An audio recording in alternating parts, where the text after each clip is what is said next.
Good. How are you guys? So like to be back as a big leaguer? It's great. Once a duck, always a duck. So the feeling's the same. Did you feel when you pitched here that making it to the bigs was a realistic goal for you? I know you were number one pick, but kind of when you got here, did you think that you'd come back here like that someday? You know, I never really looked that far ahead. I always tried to kind of stay where we were at.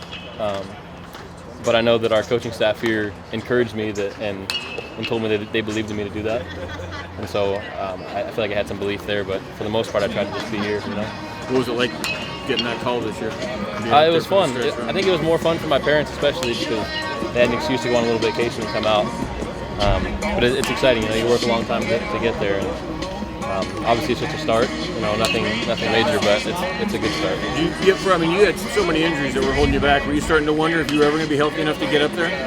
I always believed, like, if I had to play hurt or whatever, I would. But I just, you know, I feel like no matter what, I want to play. So it was tough dealing with some injuries, but finally being healthy now is good. You come back and get around your former teammates, the current players.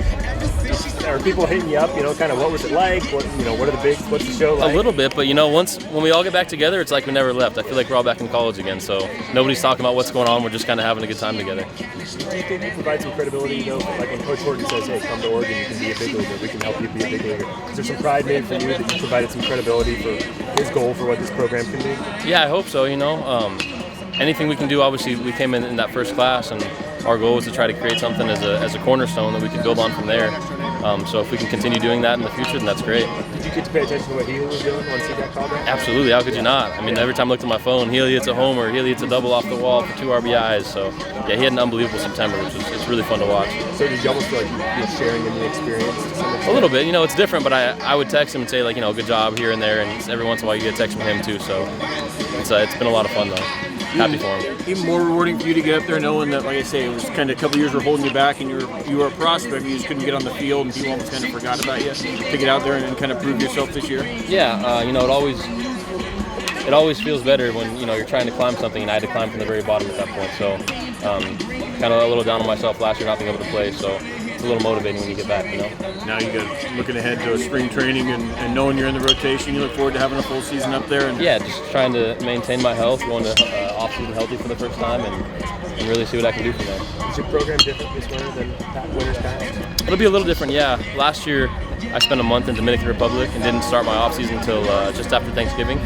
So this year I'll have a little head start on that, which is nice. And just to mention, do you feel like you go into next year thinking, hey, I got a job, and I mean, what sort of conversations do you have? How secure or not secure do you feel in your position? Yeah, I mean, I could look at it that way, but I choose not to. You know, every day it's a grind. What we learned here is try to get better every day and keep that mentality.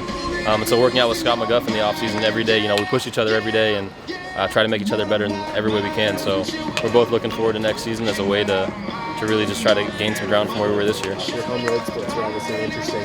Do you identify what the factor was there? I think the road, most of my starts were at home.